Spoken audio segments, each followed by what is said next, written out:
We are at the end of this speed workflow, and as you probably also know, in any case for the people who've seen my classical workflow, the previous version of this SGM workflow, in which I only use hard selections, I think for some people the question may arise, okay Joel, when are you going to use the classical workflow and when are you going to use the workflow with the luminosity mask?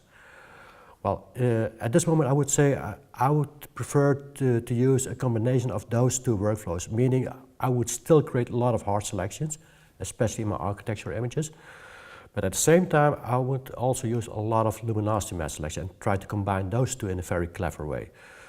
So, for example, if you would look at this specific image that I have here in front of me, it's a very recent image that I created. It's the Pantheon in Rome. This is the final version in black and white, and this is the original color version. Well, if you would look at it, you would see a lot of hard shapes. So those are things that I need hard selections for. But for example, if you would look at the motion blur of the crowd of people over here, that doesn't have a very concrete and hard shape. So obviously in that case, it's impossible to use a hard selection for that. So in that case, I would use a luminosity mask selection. So this is something that you would see in here if you would look at the channel mode and look at all the selections that I created. You see a lot of hard selection, like the one from the sky. All buildings, the Pantheon itself, well, you just have a look at it, and those are all hard selections.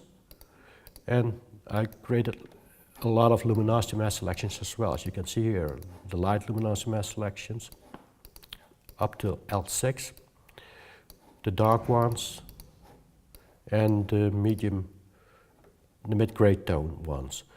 So you see, it's what I'm doing right now is just trying to use well, my classical workflow by using the hard selections, and now also adding to the mix the use of luminosity mask in a very clever way.